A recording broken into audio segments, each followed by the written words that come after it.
An early parallel fate. Lisa Colagrossi, Shatanya Clarke, Jovita Moore, Kathy Gordon, Wendy Rieger.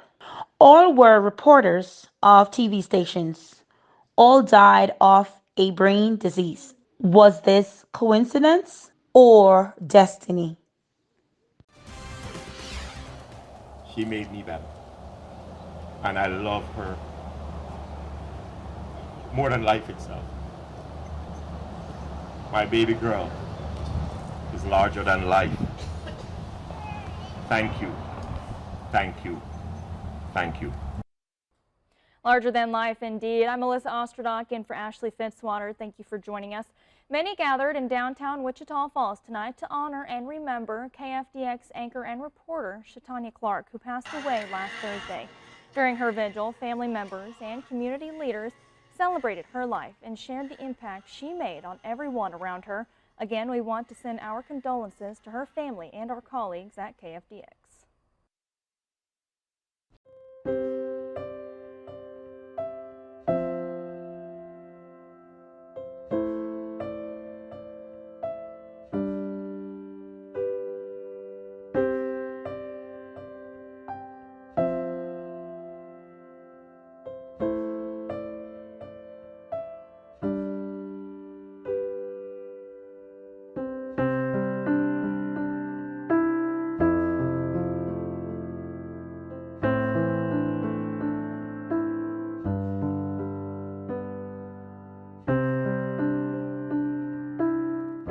We have to really remind ourselves how deadly it is and how dangerous these downed trees can be. New this morning, a suspicious package slows President Obama's trip from Manhattan to Washington. And I just want to show you this really enthusiastic crowd. Just a little shout out right here. On the Upper West Side, Lisa Colagrossi. Outside the Bronx Criminal Court, Lisa Colagrossi. In Weehawken, Lisa Colagrossi. In Lower Manhattan, Lisa Colagrossi, Channel 7 Eyewitness News.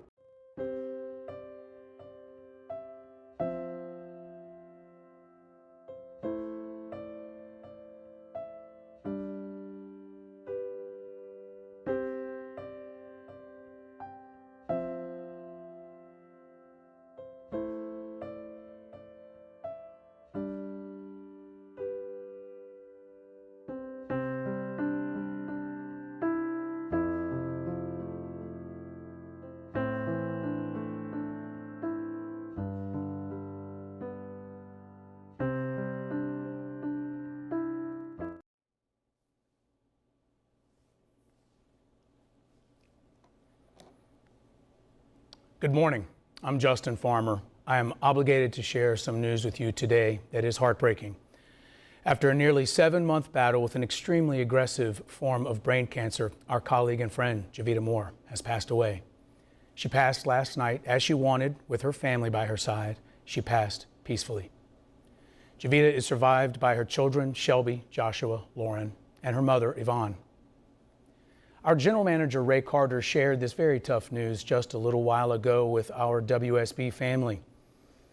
In his comments, he reminds us that Scripture says there's a time to be joyous and a time to laugh and a time to cry. And today we will cry. And we will remember and honor our colleague and friend, Jovita Moore. I'm Jovita Moore. At Channel 2 Action News, we focus on stories that make a difference in your life. For more than 20 years, she made a difference in our lives. From the start, WSB TV viewers and Jovita's colleagues recognized her talent, intelligence, and work ethic. There is a large crime scene at this hour. What happened to that new car? In East Point, Jovita Moore, Channel 2 Action News. Jovita was a native New Yorker who grew to love her adopted hometown of Atlanta. She also loved news from an early age, and after college got an internship at the New York Times. But Jovita was intrigued by broadcasting, earning her master's in broadcast journalism from prestigious Columbia University. Her TV resume began in Fort Smith, Arkansas, then a stop to Memphis, Tennessee, and in 1998, she found a home in Atlanta at WSB TV. Good afternoon, everyone. I'm Jovita Moore. In 2012, Jovita moved to the main anchor desk. In a career spanning nearly 30 years, she's covered stories that impacted every Georgian and interviewed men and women who've made history. Do you see that as sort of an extension of your father's legacy? This is where Dr. Martin Luther King Jr. delivered his famous "I Have a Dream" speech, which changed the course of the civil rights movement. From Washington to Egypt, People travel across the world here to Egypt to see the inside of King Tut's tomb. Jovita went where there was a story to tell.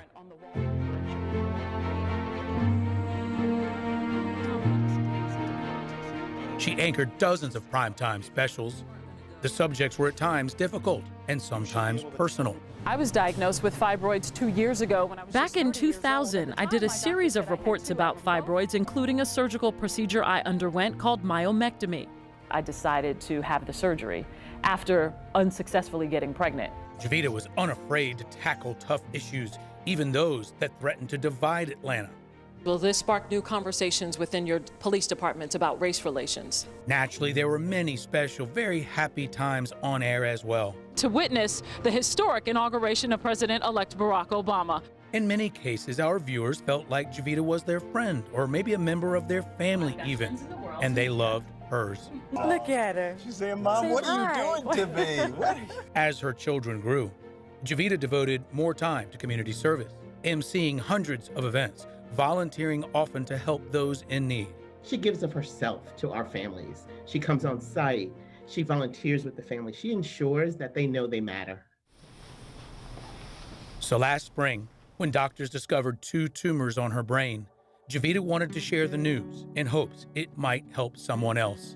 Well, I was really concerned about why all of a sudden I was forgetful and disoriented and just not feeling myself, and feeling like I was in a fog. And when the difficult diagnosis was confirmed, Jovita shared that with us as well. The messages of love and support began immediately and have not stopped. Let you know that the state of Georgia's with you. God bless. Our community never stopped supporting their beloved anchor and friend. We care about you. As a city of Atlanta, we just want you to know that we're here for you and that whatever you're going through and your battle, we're also in that battle with you. Today, a tough day, and we remember our friend and colleague, Jovita Moore. We have no doubt her spirit lives on through her loving family and friends, her passionate reporting, and her endless service to our community.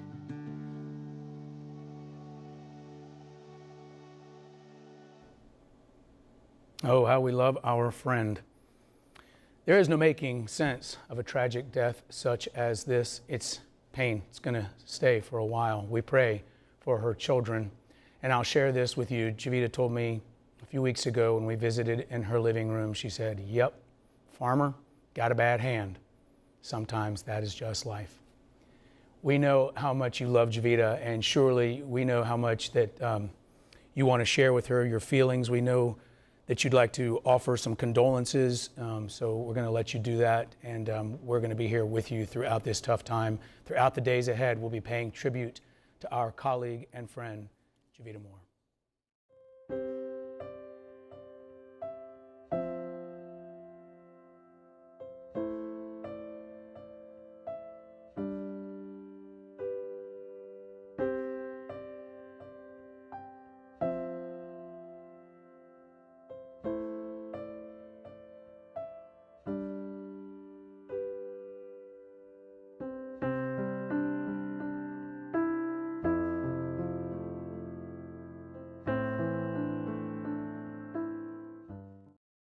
Well, all morning, as you know, we've been speaking with former colleagues, longtime friends of Wendy here on News 4. And we continue. Well, all morning, as you know, we've been speaking with former colleagues, longtime friends of Wendy here on News 4. And we continue now with former News 4 sports reporter Lindsay Czarniak. She joins us. Lindsay, we appreciate your making time for us. So what do you want people to remember about Wendy?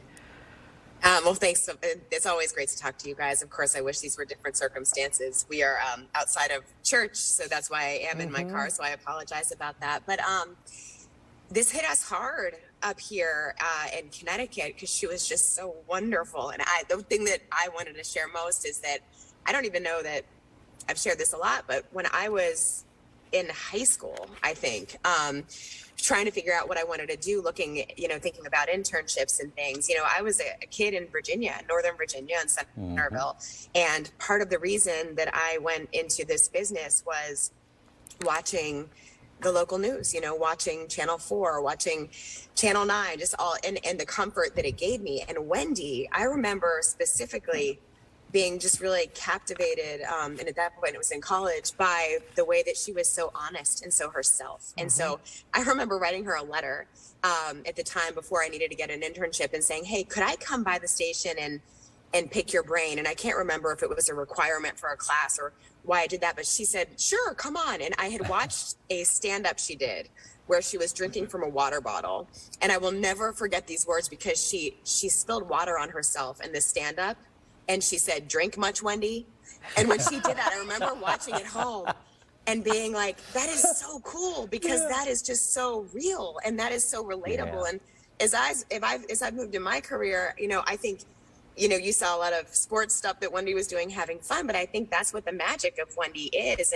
And I think being able to be so authentic and relatable to viewers is what really makes things special. So there she is on the Zamboni there. Right, exactly. And that kiss, by the way, I heard that was to Dan Buckley, right? So who knew? So that's who she was blowing. Who was kiss, by the way, I heard that was to Dan Buckley, right? So who knew? So that's who she was blowing. Who was shooting that video, but.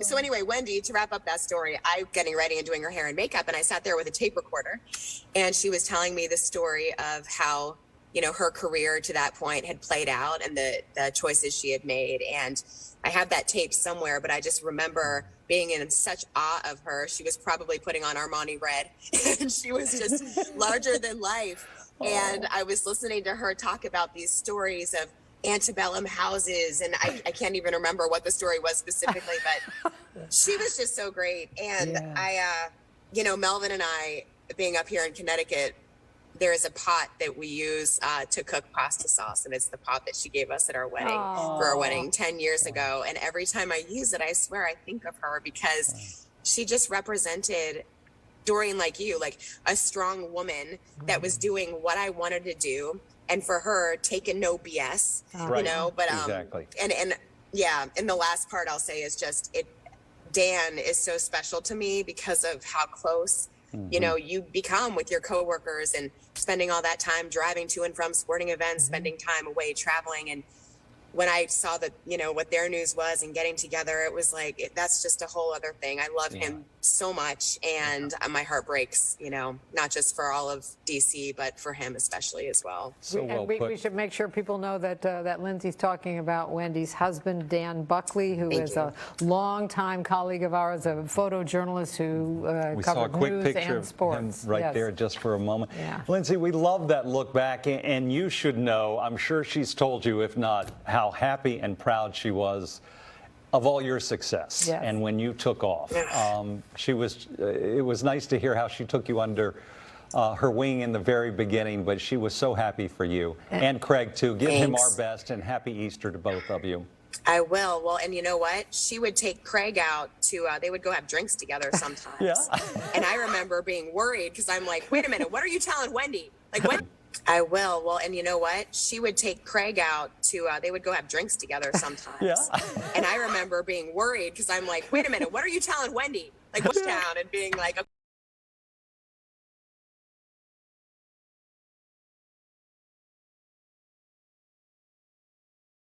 okay, this figured that out. All right. All the best to you. Great to love see you guys. We love you. You too. Happy Easter. Lindsay Zarniak, probably one of many young journalists and broadcasters inspired by. So true. By Wendy.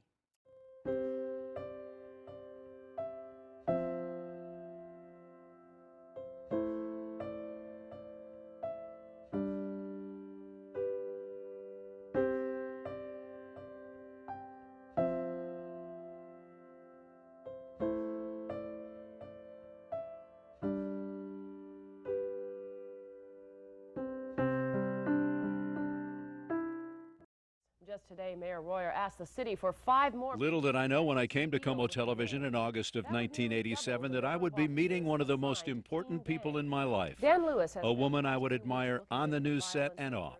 A true professional and a role model for me, everyone in the newsroom, and the entire Western Washington community. I think one of the many reasons we clicked is that we both took our jobs very seriously, and we both enjoyed having a good time, living our lives to the fullest. We worked hard, and every once in a while we'd party a little bit too. We shared a lot of happy moments over the years. Baby and I are just a little sleepy, as you can see. Alexa here she's out. This is the way she's been most of the day. Guess who came to our house last night? This is Andrea Ray. The Family Feud. We teamed up on game shows. How about a song? A song? That's good. We appeared at community events together, covered many elections together. We begin with Como's Eileen Earthquakes. Our Team 4 coverage continues through the noon hour now. Snowstorms. Good morning, everyone. I'm Kathy Gertson. And I'm Dan Lewis. And even an implosion on a chilly Sunday morning in March of 2000. A tremendous cloud of dust and debris move up through the downtown Seattle area. Fireworks shows on the 4th of July. But this year I heard more oohs and ahs than I've heard in a long time. That was spectacular. And sadly, we covered way too many tragedies. There you see the hat and the coat and the gear last worn by one of the firefighters, and all of that will be taken to a fire truck that is waiting outside for the last ride. There were many times over the years faced with difficult news in our community that Kathy and I cried together. We found that sometimes, even as reporters, you can't cover the news without feeling the same emotions as you, our viewers. This is happening right now. When Kathy and I teamed up to report on breaking news, it always seemed like we knew what each other was thinking. When I stopped talking, Kathy was always ready to add perspective or move on with a new thought, new information. There was never any competition between us other than me knowing I better be on my game, because I knew Kathy always would be. There are so many sad stories. We always looked forward to the lighter ones, and every once in a while we might have had a little too much fun. Pardon me. Do you have a room for my minky whale? There were a few times we laughed so hard we couldn't talk. We're going to be able to show them? Yes. And I'll never forget the night Kathy tried to record a short tease about a hazing incident at the UW involving sheep. This is a Como News Brief with Kathy Gertson. Good evening. Hazing activities involving sheep have the future. This is a Como News Brief with Kathy Gertson. I'm really... This is a Como News Brief with Kathy Gertson. Good evening. Hazing activities involving...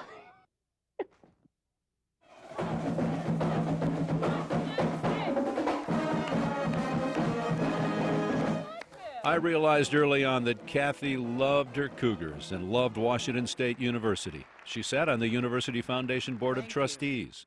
Every year during Apple Cup week, she and Steve, a University of Washington grad, would try to one-up each other on the news. Kathy hated it if she felt like she was outdone. She was also passionate about her family, her husband Rick, and daughters Alexa and Andrea, her mom and dad, and her 3 sisters. Kathy was deeply involved in our community. The YWCA is very concerned. She was a board member for the Seattle-King County YWCA and helped raise millions of dollars. She was a strong supporter of Angeline's Center for Women. Year after year, she opened her heart to the Children's Miracle Network telethon. All right, remember now, this is a 12 by 12 club. A cold and windy night as we ring in the brand new year. Each new year, Kathy and I would marvel about how long we worked together, how much we enjoyed each other's company, and how much we still had to look forward to in our careers and our lives. But just as we saw in the news, we reported almost every day, you have to be prepared for the unexpected. And they found a tumor growing inside my skull. That's the bad news. The good news is they're almost certain that this tumor is benign, not cancerous, and it is treatable. Kathy's first surgery for a tumor at the base of her brain was in December 1998. She quickly bounced back, returned to the anchor desk, and I joined her and her husband Rick as she told her story on Northwest Afternoon. Yeah, tell me about her courage and what you saw in her that you didn't know about Kathy before, maybe? Well, I've always known how sensitive she is. I've always known her as a strong person. I don't think I learned anything new. I got a chance to see it again. But I'm seeing, look at you. I'm seeing emotion. Now you're making me cry. Well, we didn't expect the Como News team to come on our show and break down. But what is it that moves you to tears about this woman? Oh, she's my best friend. No. We have a very good relationship, and I'm really lucky in that way. We're both very lucky, I think. But 7 years later, the tumor began to grow again. And so next Tuesday, I'll have surgery again to remove as much of the tumor as possible. Time and again, that amazing woman would have surgery, and there we were again, sitting together at Como, delivering the news. We got word that we had become the longest-running anchor team west of the Mississippi. We were a bit surprised by that, but proud, too, because we were a team. Kathy fought hard and often seemed more worried about how the bad medical news was impacting the people closest to her than she was about how it was impacting herself. And those damn tumors just wouldn't give up. I've had surgery for it twice, I've had radiation twice, and unfortunately it's grown back. So, for a third time, I have to go in and have surgery again. That was her third major surgery in 10 years, and there would be more. Earlier this year, Kathy told me she dreaded the thought of having another operation, but she said she knew she would be in good hands. But, I'm okay. I know that sooner or later they're going to find a cure for what ails me. And if I can hang on that long, I'll be okay. Residents here in Washington are wondering just... It was a remarkable road Kathy traveled in TV news. She started at Como in 1980. In '83, she joined the weekday anchor desk, first with Jim Harriet, then we teamed up. Good evening, I'm Kathy Gertson. And I'm Dan Lewis. In 2005, Kathy celebrated her 25th anniversary at Como. I am so lucky and so blessed to have been here all these years. I still love it, too. Well, we just hope we work together for 25 more. Wouldn't that be wonderful? We won't get those 25 more, but Kathy Gertson will always be at the heart and soul of our news team. What she brought to Como, her spirit, her drive to deliver solid journalism, her love of community, and her love of life will be felt here at Fisher Plaza and throughout Western Washington for a long time to come. Hey, thank you for joining us. Hope you have a good evening. Kathy had a trademark sign-off at the end of our newscasts. Not something she said, but something she did. A kindly wave goodbye. Goodbye, Kathy. We sure do love you.